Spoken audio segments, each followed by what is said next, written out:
ओम श्री वेद पुरुषाय नमः। नमस्कार। क्लास नंबर 596 श्रीमद् भगवद गीता जी शंकराचार्य जी के भाष्य के अनुसार आरंभ किया जाता है। ओम श्री सीता रामचंद्राभ्याम नमः। नमो गुरुभ्यः। ओम अथ काल देवता श्री विक्रमी संवत् 2082 भाद्रपाद कृष्ण पक्षः त्रयोदशी गुरुवारः पुष्य नक्षत्रम उत्तरायणम वर्षर्तुः। ओम तत्सत्।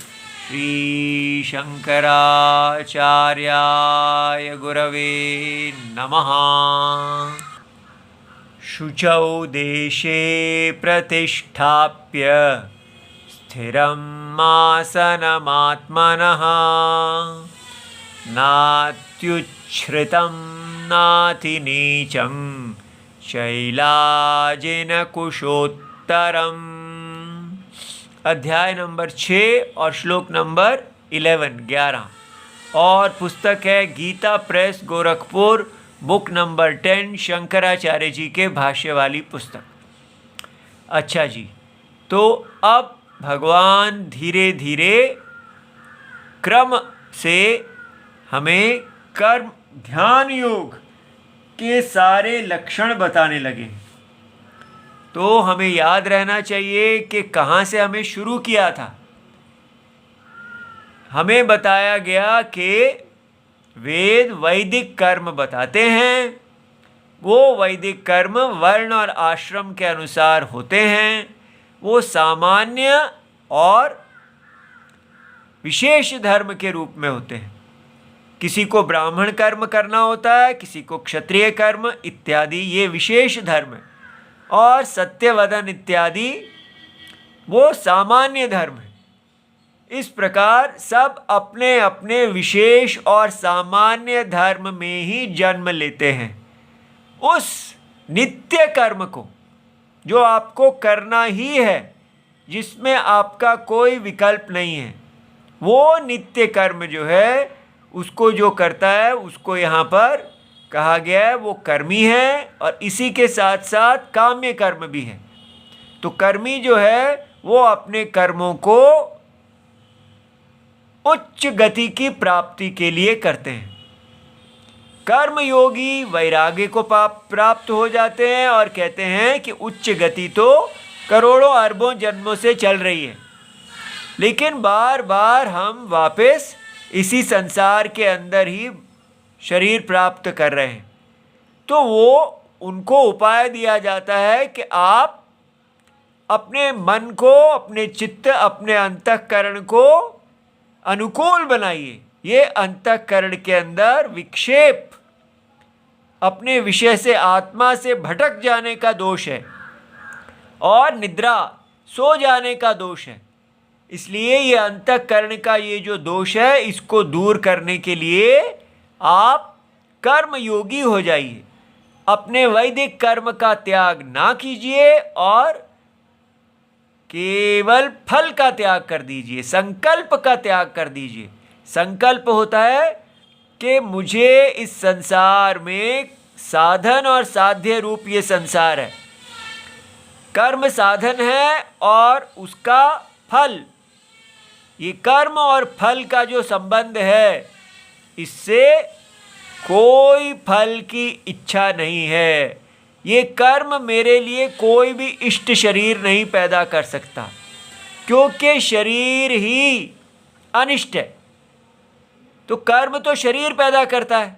तो जो समझ जाते हैं कि ये शरीर तो मृत्यु के अंदर रखेगा, क्योंकि शरीर माने मृत्यु, तो वो कहते हैं मुझे मृत्यु के लिए कार्य नहीं करना, मुझे अमृत्यु, अमृतम के लिए कार्य करना है।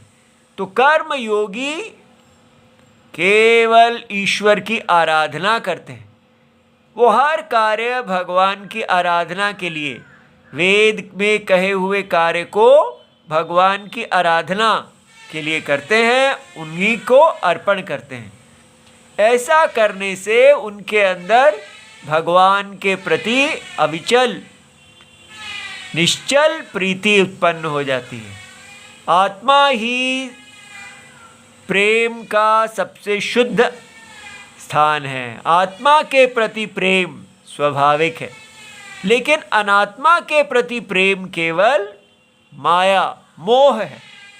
तो ये ध्यान योगी धीरे धीरे अनात्मा के प्रति प्रेम पूरी तरह से मुक्त हो जाते हैं और आत्मा में इनका ध्यान प्रतिष्ठित हो जाता है। फिर ये ध्यान योगी बन जाते हैं। तब ये अपने कर्म का संन्यास कर देते हैं, तो इनको कर्म संन्यासी कहते हैं। अब यहाँ पर जहाँ हम पहुँच गए हैं, शंकराचार्य जी हमको इस श्लोक की भूमिका देते हैं और आने वाले सारे प्रकरण की, कि आने वाले जितने भी अब इस अध्याय में श्लोक आएंगे वो क्या कहेंगे। तो वो कहते हैं अथ इदानीम। अब भगवान क्या सोच रहे हैं? योगम युञ्जत। ये जो ध्यान योग है, तो ध्यान योग अनुष्ठान है कि आपका अब मन जो है वो पहले से बहुत शांत हो गया है। आपका मन में केवल आत्मा के प्रति अभेद प्रीति है, अनात्मा के प्रति प्रीति आपकी चली गई है। तो अब आपको कहा गया है कि कर्म का त्याग करके केवल यत्न पूर्वक सदा आप आत्मा में ही ध्यान बनाए रखें। तो आपको एक आसन की आवश्यकता होगी। कैसा आपका आसन होना चाहिए, कैसा आपका आहार होना चाहिए, कैसा आपका विहार चलना फिरना होना चाहिए आदि। तो आसन आहार विहार आदि नाम इनका योग साधनत्वेन। तो अब योग साधन क्या है? अब आप ध्यान योगी हो गए हैं। तो ध्यान योगी का उद्देश्य क्या है?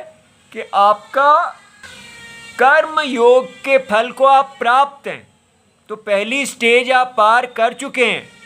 तो कर्म योग ने आपको ज्ञान दे दिया है, लेकिन वो ज्ञान में बने रहना और उस ज्ञान को पकाना, उसके अंदर जो भी चलन आदि आता है उस दोष को दूर करना और धीरे धीरे मोक्ष को प्राप्त हो जाना। तो ये एक ध्यान योगी कर्म सन्यासी का उद्देश्य है। तो योग ये जो योग है, तो अब ये ध्यान योग कर्म योग नहीं है। कर्म योग हम पूरा कर आए, अब हम ध्यान योग पे पहुंच गए हैं। तो ये ध्यान योग का जो साधन है, तो ये नियम करना चाहिए, भगवान कह रहे हैं। इसलिए सन्यासी जो है, ऐसा नहीं है कि सन्यासी के लिए सर्व कर्म चले गए तो अब वो छूटे सांड की तरह घूमेगा। ठीक है? तो छूटा सांड आप समझते हैं, जो जैसे किसी सांड को जब दूध आदि सब काम हो जाता है तो उसको धक्का देके निकाल देते हैं। वो घूमता रहता है और इधर उधर सब गायों को हरी करता है। ठीक है? बीज उत्पन्न करता है। तो इसलिए उसको कहते हैं ये तो बिल्कुल उन्मुक्त है, कहीं ये किसी का नहीं है, कहीं भी चला जाता है। तो ऐसा कोई जीवन नहीं है सन्यासी का। सन्यासी के लिए नियम है कि उनको किस प्रकार जीना है और उनको मोक्ष की प्राप्ति का साधन और आगे बढ़ाना है। इसलिए सन्यास बहुत ही यत्नपूर्वक रहने का आश्रम है। तो प्राप्त योग लक्षणम, तो जिस व्यक्ति ने कर्म योग से अब अंतःकरण को शांत समाहित करने की योग्यता प्राप्त कर ली है, तो बताना है कि जिसने प्राप्त कर लिया उसका क्या लक्षण है और उसका क्या फल है, ये सब बताना है। तो इस यहाँ पर क्या क्या बताया जाएगा, कैसे आसन में बैठना चाहिए, क्या आपका भोजन कैसा होना चाहिए, आपका चलना फिरना इत्यादि कैसा होना चाहिए। ठीक है? ये सब योग के लिए कैसे सहायक हो। ठीक है? और प्राप्त साधन किसको हम कहते हैं कि इन्होंने प्राप्त योग, अब योग को प्राप्त कर लिया है। ठीक है? उसका लक्षण क्या है, उसका क्या फल है, ये सब यहाँ बताना है। तो उसका आरंभ किया जाता है। तो सबसे पहले यहाँ बताया जा रहा है तत्र आसनम, कि आपको किस प्रकार बैठना चाहिए। ठीक है, एवं तावत प्रथमम उच्यते, सबसे पहले आसन बताया जाता है। तो यहाँ इस पुस्तक में ये श्लोक का अन्वय दे रखा है। तो शुचौ देशे, एक शुद्ध देश में, देश माने कंट्री नहीं है, देश माने स्थान, आप एक ऐसे स्थान में जाके बैठिए जहाँ पर शुद्धि हो। तो शौच हो, वातावरण की शुद्धि हो, तो संस्कार से आपने उसको मंगल बनाया है, तो या वो स्वभाव से ही शुद्ध है। तो शुचौ देशे, ऐसे शुद्ध देश में जो चैल अजिन कुश उत्तरम, तो क्रम से आप वहाँ पर कुशा बिछाइए।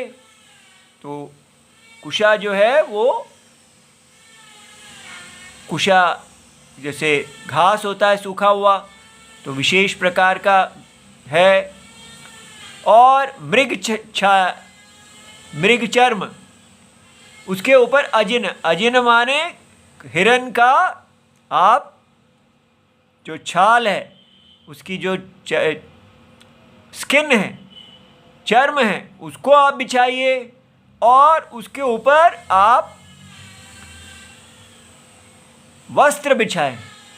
ठीक है, तो चैल अजिन कुश उत्तरम। लेकिन इन्होंने यहाँ पर इसको उल्टा दे दिया है, क्योंकि बाद में भगवान शंकराचार्य जी कहते हैं कि इसका पाठ उल्टा भी है। तो वैसे यहाँ लिखा है कि पहले आप चैल अजिन कुशा, ये तो उत्तरम, तो कुशा जो है वो सबसे पहले, अगर उत्तरम का अर्थ ऐसा लें कि सबसे पहले कुशा होनी चाहिए और फिर मृगछाला होनी चाहिए और फिर उसके ऊपर वस्त्र होना चाहिए, ऐसे। और इसका उल्टा भी कर सकते हैं। तो ये अब हम कहेंगे हम मृग चर्म आदि कहाँ से लाएंगे, तो इसका यही अर्थ लेना चाहिए कि भगवान चाहते हैं कि वहाँ मृग चर्म जैसे पानी ना आए।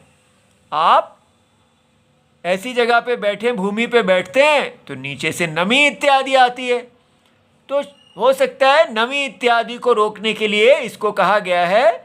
तो क्योंकि हम तो बैठ के विचार ही कर रहे हैं, इसलिए यहाँ पर कोई अनुष्ठान नहीं कर रहे हैं कि ऐसा ये करने पर ही सिद्ध होगा, वो कर्म के फल में होता है। तो यहाँ पर हमें समझ लेना चाहिए कि आपको नीचे से आराम हो और नीचे से नमी इत्यादि ना आए, इसलिए आप इस प्रकार 3 लेयर कहे गए हैं। और हम कंबल आदि को बिछा के और पॉलीथीन इत्यादि जो भी है उससे पानी से बच के फिर बैठ सकते हैं। न अति उच्छ्रितम, और जहाँ आप बैठें वो बहुत ऊंचा ना हो। ठीक है, तो कोई बड़ा पत्थर इत्यादि है, आपने कहा ये अच्छा इस पे बैठ जाता हूँ, तो गिरने का ही भय बना रहेगा, दिमाग में डर लगा रहेगा। और ना अति नीचम, और आप कहते हैं कि नहीं मैं भूमिगत होके बैठूंगा, तो वहाँ भी आपको जो है वायु आदि कमी ये सब। तो कहाँ आपने ये ऊपर और नीचे नहीं, एक मध्यम ऐसा स्थान लेना है जहाँ पर कोई चिंता ना हो।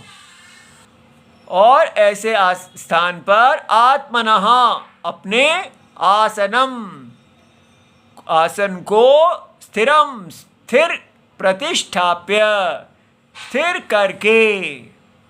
फिर ये आगे वाले श्लोक से जुड़ा हुआ है, तत्र तत्रैकाग्रम मनः कृत्वा यतः चित्तेन्द्रिय क्रियः उपविश्यासने युञ्ज्यात् योगम् आत्मविशुद्धये। तो तत्र आसने उपविश्य, आप आसन में बैठ जाइए और क्या कीजिए, यथा चित्त इंद्रिय क्रिया, आपका चित्त अर्थात अंतःकरण वो बाह्य विषयों में माया में ना जाए। तो इसलिए अंतःकरण और उसके पीछे जाने वाली इंद्रियां और उसके अनुसार होने वाली सब क्रियाएं, उन सब को आपने वश में कर लिया और केवल आत्मा में ध्यान किया। तो मना एकाग्रयम कृत्वा, अपने मन को केवल अंतरात्मा में स्थापित करें। आत्मा शुद्ध है, क्यों करना है? आत्मा की अंतःकरण की शुद्धि के लिए। अरे भाई, अभी आत्मा की शुद्धि तो कर्म योग से मिल गई थी, अंतःकरण की शुद्धि नहीं। वो अंतःकरण ने आप उसको, आप जो कर्म योग ने शुद्धि दी है वो पहला लेवल है, ठीक है। अब दूसरा जो स्तर है शुद्धि का, वो केवल अंतरात्मा में बने रहना। अब सूक्ष्म शुद्धि के लिए कार्य कर रहे हैं। तो इसलिए क्योंकि हम अब अपने अंतःकरण को, अपने ज्ञान को पका रहे हैं, तो कौन सी चीज़ है जो हमारे उत्पन्न ज्ञान को हर ले जाती है, ठीक है। इसलिए सदा अपने आत्मज्ञान में बने रहें। तो इस प्रकार योगम युंजीत, ये जो है योग में आप बने रहें, ये सन्यासी के लिए कहा गया है, ठीक है। अब प्रश्न उठता है कि हम तो सन्यासी हैं नहीं, तो हमारे लिए हमें ये क्यों पढ़ाया जा रहा है इस समय? तो हमने समझना है कि जो भी साधन आगे वाले के लिए, हम पिछली स्टेज पे हैं, लेकिन जो आगे वाले को साधन दिया जाता है वो पिछले वाले के लिए होता है गोल, कि मुझे ऐसे अपने आप को स्थापित करना है, मैं इधर जाना चाहता हूँ, मैं इसी प्रकार कर्म सन्यासी होके अपने मन को शांत करना चाहता हूँ। अब इसको अपना गोल रखते हुए हम क्या करेंगे? हमें सिखाया गया है कि आपको इस प्रकार विभाजन करना है। हम क्या करते हैं? हम कहते हैं मुझे अपने मन को शांत करना है, ताकि मुझे शांति में अच्छी लगती है, मैं सुखी होना चाहता हूँ। ये गलत तरीका है। आजकल की जो मेडिटेशंस इत्यादि कराई जा रही हैं, उसमें विद्या भूमि और अविद्या भूमि का कोई विभाजन नहीं कराया जा रहा। आजकल क्या कराया जा रहा है? आपको पीस चाहिए, शांति चाहिए, शांति का उपाय। सारा संसार शांति के लिए ही भटक रहा है, और हमको यहाँ बताया जा रहा है कि ये शांति जो किसी निमित्त से आएगी, वो निमित्त के चले जाने पर चली जाएगी। इसलिए चाहे आप मन को कुछ देर के लिए शांत कर देते हैं तो आपको शांति मिलती है, इंद्रियों को उनका विषय दे देते हैं, इष्ट विषय, तो मन शांत हो जाता है। तो ये जो बार बार किसी उपाय से मन को शांत करके हम जो शांति प्राप्त करते हैं, ये तो संसार है, इसका तो कोई अंत नहीं है। ये कभी भी हमें नहीं छोड़ेगी। ये तो एडिक्शन है, ये तो माया है। माया यही तो करती है कि मैं आपको सुखी कर दूंगी, ये करो। तो ये तो फिर वही चक्र में आ गए हम। तो ध्यान योगी अपनी शांति के लिए कार्य नहीं कर रहे हैं, अच्छी तरह समझिए। तो फिर किस लिए कार्य कर रहे हैं? देखिए, ये विभाजन सदा अपने मन में रखना है। जब आपके मन में हमें आता है मैं तो दुखी हो रहा हूँ, क्या करूँ, तो आपको यहाँ पर पहुँच जाना है। ये जो मैं दुखी हो रहा हूँ ये कहाँ है? विद्या भूमि में या अविद्या भूमि में? इससे स्टार्ट कीजिए। आत्मा कभी दुखी कभी सुखी, ऐसा हो जाता है। ठीक है, कभी अनुकूल परिस्थितियां तो मैं कहता हूं अहम सुखी, प्रतिकूल परिस्थितियां तो अहम दुखी। तो मैं चाहता हूं कि मेरी परिस्थितियां अनुकूल हो जाएं ताकि मुझे सुख मिल जाए। अनुकूल परिस्थितियों को प्राप्त करने के लिए ही सारी चेष्टा है। और जो व्यक्ति विचारशील है, भगवत गीता को जानते हैं, वो जानेंगे कि ये ही तो सारा अनर्थ का हेतु है कि हम सोचते हैं कि हमारी शांति परिस्थितियों पर आश्रित है, कंडीशनल है। हमारी शांति किसी परिस्थिति पर आश्रित है। ये अविद्या भूमि में होता है। और अब हमें कहा जा रहा है कि आपको स्वरूप शांति, आत्मा नित्य शांत है, नित्य अमृत, ये मृत्यु रूप है। ये शांति शरीर से मिलती है। शरीर से जो भी शांति, मन से, शरीर से, इंद्रियों से जो शांति मिलेगी वो कंडीशनल होगी। वो जब तक आपकी मन की वो स्थिति बनी हुई है तब तक वो शांति रहेगी, और मन की स्थिति चली गई तो शांति चली जाएगी। तो करोड़ों साल तक भी आप अपनी मेडिटेशंस करते रहें, आप आत्मा की शांति को नहीं प्राप्त कर पाएंगे, क्योंकि आत्मा की शांति अज्ञान को दूर करने से प्राप्त होती है। इसलिए पहले हमें विभाजन बनाना है कि एक है अविद्या भूमि और दूसरी है विद्या भूमि। विद्या भूमि में आत्मा नित्य शांत है, लेकिन अज्ञान अविद्या भूमि में अपने आप को शरीर, मन, ये उपाधि, अपनी उपाधि की विक्षेप से वो कह रही है मेरा आनंद विक्षिप्त हो रहा है। ठीक है, तो इसलिए उपाधि को सदा अनुकूल बनाने का जो प्रयत्न है वो आप छोड़ दीजिए। तो क्या करना है? हम शरण लेते हैं विद्या भूमि में। विद्या भूमि में कैसे शरण लिया जाता है? ये अब यहां से एक जंप होगा। आप इसको आनंद, शांति देने की कोशिश कर रहे हैं, तो इसको पहले आपको इसके अंदर प्रविलापन करना होगा। आजकल की ये मेडिटेशन आदि में ये विश्व रूप है ही नहीं। ठीक है, हमारी यूनिटी, हिंदू यूनिटी क्या है? हिंदू यूनिटी है सर्वात्मा, सर्वदेह के भगवान क्या है? सर्वात्मा और सर्वदेह, सारी देह भगवान की है और वो हर देह का आत्मा है, विश्वरूप नारायण। ये दृष्टि जो है, ये दृष्टि ये है। जब हम ये दृष्टि को लेते हैं तो इस शरीर के अंदर आने वाला सुख और दुख, हम कहते हैं इसको हमें दूर नहीं करना। तो क्या करना है? मैं इस शरीर का अंग हूं, तो अपनी कहानी बंद करो और अपने स्वधर्म को पकड़ो। अगर मैं भगवान का सिर हूं तो मुझे वेद अध्ययन, वेद रक्षा करना मेरा धर्म है। मैं ब्राह्मण हूं। इस प्रकार वर्ण आश्रम से भागना नहीं है। वर्ण आश्रम आपको होल में, भगवान के महायज्ञ में अपना स्थान देता है। ठीक है, स्त्री को यज्ञ करने वाले पति के साथ जोड़ता है, धर्म संगिनी बनाता है।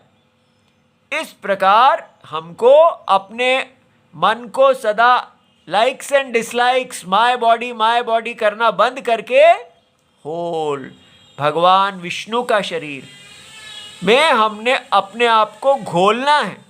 ये तरीका है। फिर अपने स्वधर्म में लगना है।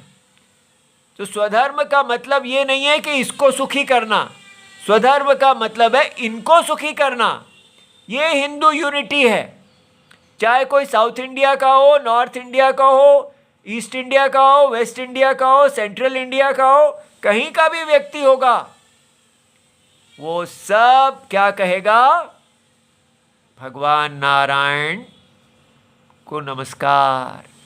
सब भगवान नारायण ही हैं। भारत के कहीं के भी से आप किसी भी व्यक्ति को ले आओ, वो चलता फिरता भगवान नारायण है। तो अगर वहाँ भगवान नारायण के सिर आ जाएंगे तो बाकी लोग नमस्कार करेंगे, अरे ये तो भगवान नारायण के सिर आ गए, ठीक है, तो वो तो ब्राह्मण हैं, उनको कोई प्रॉब्लम नहीं होगी, कोई ईगो प्रॉब्लम नहीं होगी, क्योंकि वो देखते हैं कि सर्वत्र भगवान नारायण ही चल रहे हैं। वो ब्राह्मण को नमस्कार नहीं करते, वो भगवान नारायण के सिर को नमस्कार करते हैं। और वो ब्राह्मण जो हैं वो कहेंगे ये तो मेरे सारे अंग हैं, ठीक है, सिर का क्या कर्तव्य है, वो गुरु बन जाएंगे, उनको अभी सिर नहीं चढ़ेगा, अरे मैं बड़ा गुरु बन गया, वो कहेंगे ये सब तो का मेरा काम है, सिर का काम है सबको विद्या देना, सबको अपने अपने स्वधर्म को बताना और उसके अनुकूल चलना। सारी स्त्रियां जो हैं वो शक्ति रूप हैं, वो अपने अपने पति के साथ धर्मानुगामिनी होंगी, कोई भी आपस में क्लैश ही नहीं है, टकराव नहीं है, सब अपने अपने यज्ञ में माम अभ्यर्च्य भगवान की आराधना करेंगे। इसको कहते हैं कर्म योग। ये हिंदू यूनिटी है, इसमें कोई पॉलिटिक्स नहीं है, ये केवल अपने अपने स्थान में रहते हुए नारायण का यज्ञ करना है, ये सबसे सुंदर है। तो इसलिए ये सदा क्वेश्चन आपके मन में रहना चाहिए, अविद्या भूमि विद्या भूमि। विद्या भूमि क्या है? वेद चक्षु, कि आपको ये पता चला कि यहाँ पर मुझे जो नहीं दिख रहा अब मैं उससे देखूंगा, मुझे ये यज्ञ नहीं दिख रहा था, मुझे भगवान विष्णु नहीं दिख रहे थे, ये विद्या चक्षु है।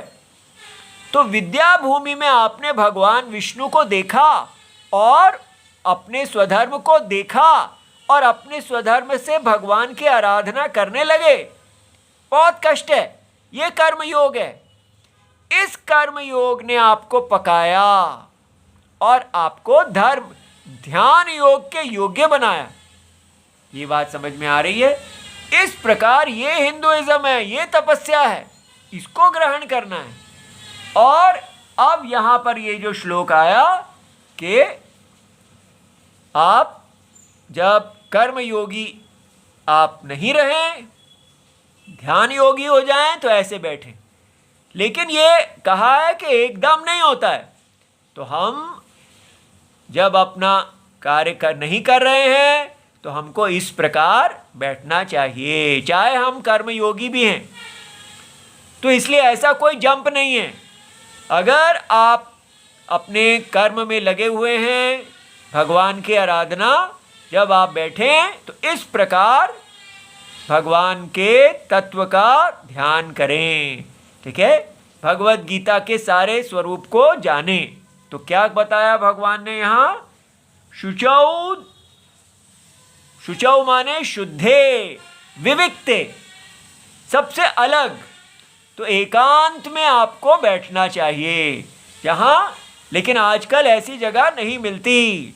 जैसे आप देख रहे हैं, अभी हम भी आपको यहाँ पढ़ा रहे हैं तो कितना आसपास शोर है, लेकिन कितना भी शोर रहे आप अपना काम कीजिए। जो भगवान आपको देते हैं उसमें अपना एडजस्ट करके, उसको ठीक ठाक करके जितना मिल जाता है वही शुद्ध।